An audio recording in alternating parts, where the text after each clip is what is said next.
Imagine walking into a Rolex boutique with $10,000 in cash. You see the exact watch you want sitting in the glass case, but when you ask to buy it, the sales associate smiles, shakes their head, and says, "I'm sorry, that's just an exhibition piece." It turns out you can't buy that watch or the one next to it. In fact, you can't buy anything in the store.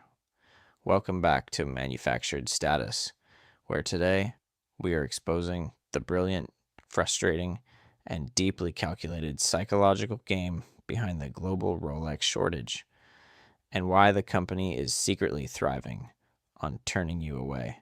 For the last few years, buying a Rolex at retail price has become practically impossible. If you ask to be put on the waiting list, you are entering a black box. Just like the Hermes game, there is no real chronological list. Authorized dealers prioritize celebrities, politicians, and high net worth individuals who have a purchase history.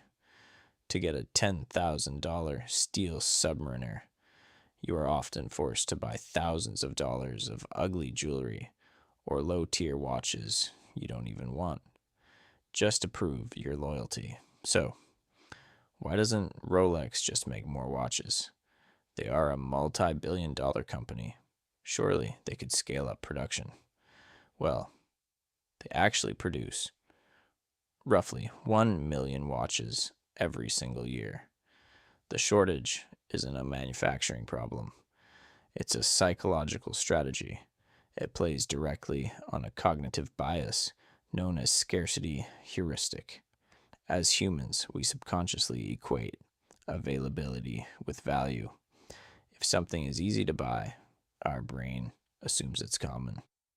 But if we are told we can't have it, it instantly becomes a masterpiece.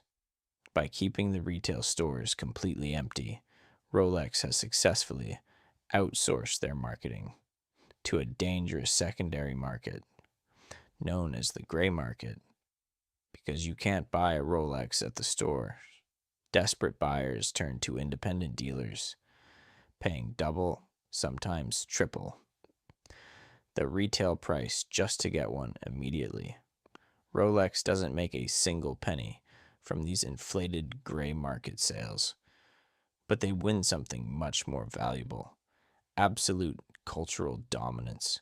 Every time a watch flips for $30,000 online, the retail price of $10,000 looks like an absolute steal. But here is the ultimate irony. Rolex isn't actually a corporate tech giant or a traditional luxury fashion house. They are legally registered as a charitable trust, the Hans Wilsdorf Foundation. They don't have public shareholders screaming for quarterly growth. They don't need to sell you a watch today, because their ultimate goal is preserving the myth of the brand for the next 100 years. They aren't selling timepieces. They are selling a gate-kept membership to the global elite.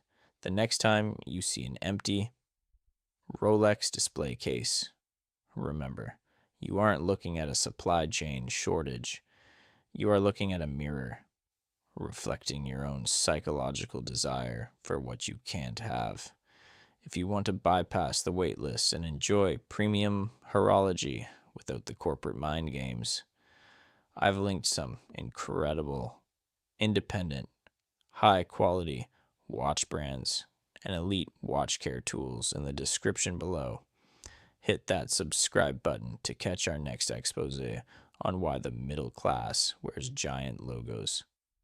And I'll see you in the next video.